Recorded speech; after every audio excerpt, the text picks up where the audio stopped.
After shooting with Micro Four Thirds cameras in the last 6 years, what have I learned? Well, I no longer read the reviews. I don't go online and read the reviews because all the reviews I've only ever made in a lab. Where I shoot, I take my camera out in the cold, the grey skies, raining, in the mud, all conditions. I don't just sit in my room and review cameras. I come out and use them, and I think that's the best way, the only way that you can get a true picture of the last 6 years of Micro Four Thirds. Sorry if this is just another one of those Micro Four Thirds videos that seem to be everywhere on YouTube. And yeah, I did one a couple of years ago, and I wasn't planning to do a follow-up, but I thought it'd be helpful now that it's been 6 years. I thought it could be useful for you to see what my opinion is. And apologies if there's nothing new in this video, because I think most people have said it all. And even though this is another one of those videos, I think they're so compelling you can't help but watch them, can you? You have to watch them, and I've watched them all. So it's been quite an interesting. It's interesting to watch these videos, if I'm honest. If you're interested and do like my content, what would be fantastic if you subscribe to the channel. That would really do me a favour. So if you feel like it, go on, subscribe. Do it this once. That'd be amazing. The first thing, and probably the most important factor, is the size reality. And what you'll find these days is if you compare this EM1 Mark II or the OM1 Mark II or any of the latest top of the range cameras from either IBIS Systems or Lumix, and you'll probably find that the actual camera bodies themselves are probably on a par with most full frame cameras. The body sizes are pretty similar, and there's not much between them. The full frame bodies have got so good now, got so small, that the actual size of the bodies compares very, very well. The big difference is, though, is the size of the lenses. Of course it is. And the size of a full frame lens compared to Micro Four Thirds is a totally different thing. And my full frame are so much bigger compared to Micro Four Thirds. So as an example, I've got the 45mm lens on this camera. And if I was to have an equivalent full frame, it would be a 90mm lens, and it would be massive compared to this lens, which probably to most non-Micro Four Thirds users probably think it's a toy lens. It can't really take good pictures not being that small.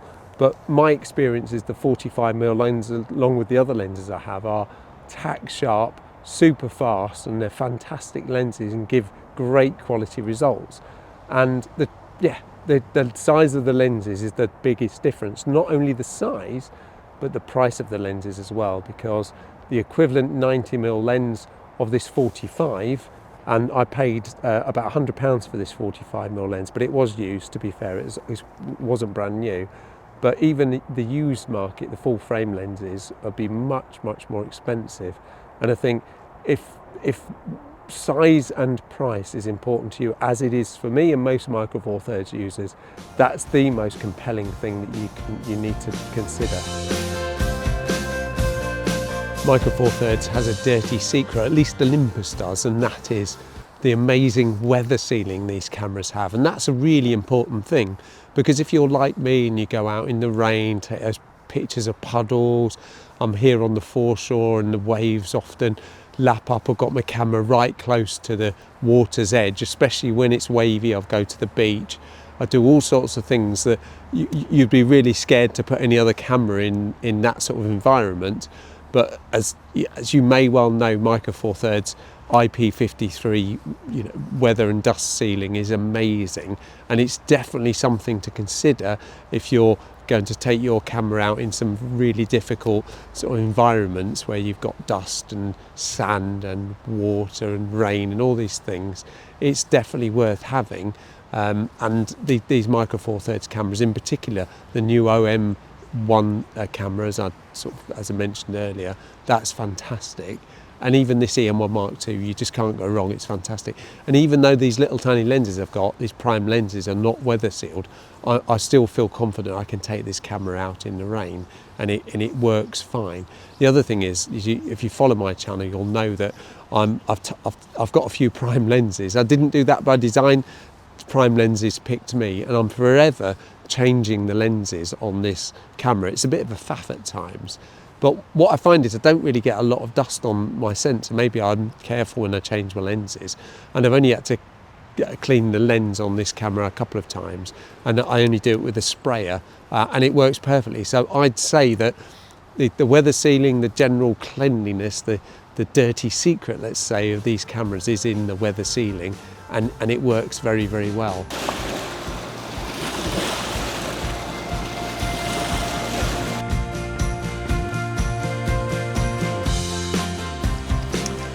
Another really important factor of these cameras is their computational superpowers you get with these cameras.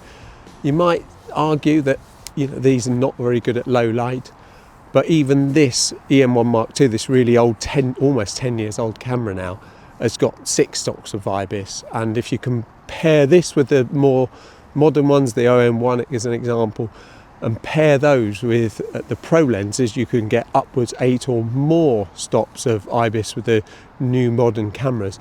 And that means you can use this camera handheld in really low light for 1, 2 or even more seconds and still get a sharp picture. And I think that's an amazing boost. That's an amazing thing that, these cameras give you, and that's definitely worth considering if you're looking to move camera equipment and get into the Micro Four Thirds system.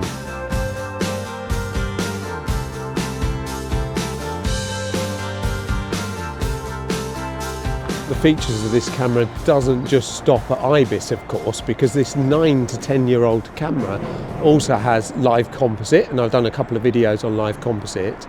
It has high res mode, so the 20 megapixel sensor can shoot 50 megapixel pictures. It has a thing called Pro Capture, so you can take 7 shots before you press the button and 7 or more shots after. You can see what a help that could be. But the more modern cameras, the OM series, they've got even more. So they've got live ND, so you don't need any ND filters anymore if you don't want to. They've got starry skies, so what that means is you can press one button and it focuses on the stars. You know how hard that can be if you ever tried astrophotography. And it also has sort of animal eye detection. Imagine you're taking a picture of an animal, and you've got eye detection, and it takes really sharp pictures. So that takes a lot of the pain of taking those animal shots away as well.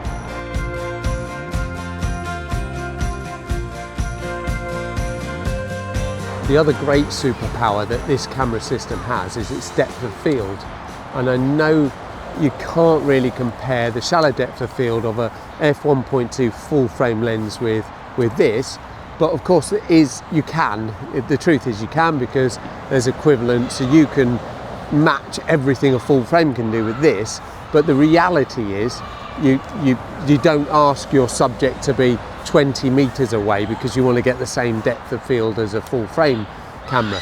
But the fantastic thing about these cameras and the depth of field is that f4 is an equivalent to f8 in a full frame. So you're going to get that really nice long depth of field in it with a much wider aperture. And I think that is the superpower of this system.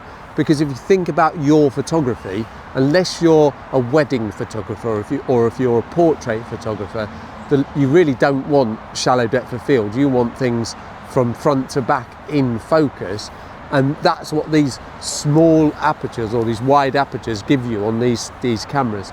You can have a really wide aperture and you still get that depth of field. I've shot this camera f8 quite happily, f11, and I'm not getting any diffraction, and it just goes to prove that how versatile, how great these cameras are to give you that amazing depth of field.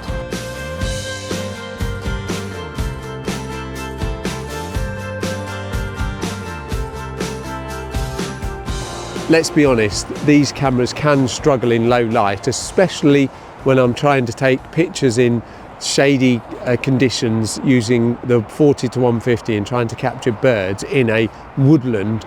I've struggled, and even with high ISOs I've really struggled a lot, and that is a challenge. I've got to be honest with that. However, I think the newest cameras, the ones with the stack sensors and all the new powers, that really takes away a lot of the perceived challenges of low light and micro four thirds. And when you couple that with things like topaz, it works well. Obviously you don't really want to use topaz if you can help it, but I think the new versions, the work that's being done on OM systems and Lumix to improve these sensors has gone a long way.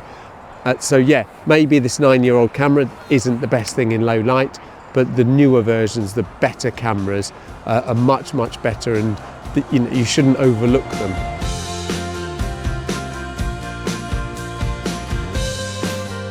The real lesson I've learned with micro four thirds is that image quality doesn't matter. And I normally take my pictures with my micro four thirds cameras, and I use those pictures to post on social media, Instagram as an example, and I also print some out, and I've got some up in the house, and I print 80 by 100, 40 by 50, those sorts of sizes, because I generally go with 4 by 5. That's kind of the way I do my photos.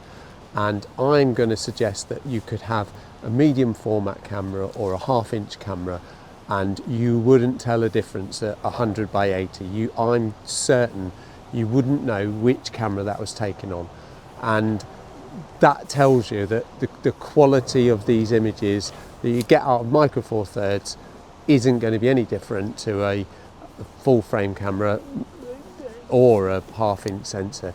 It's going to be equally as good, and as I've said before, the nice thing is the size, the weight and the costs of these, together with the image quality. I don't think you can go wrong.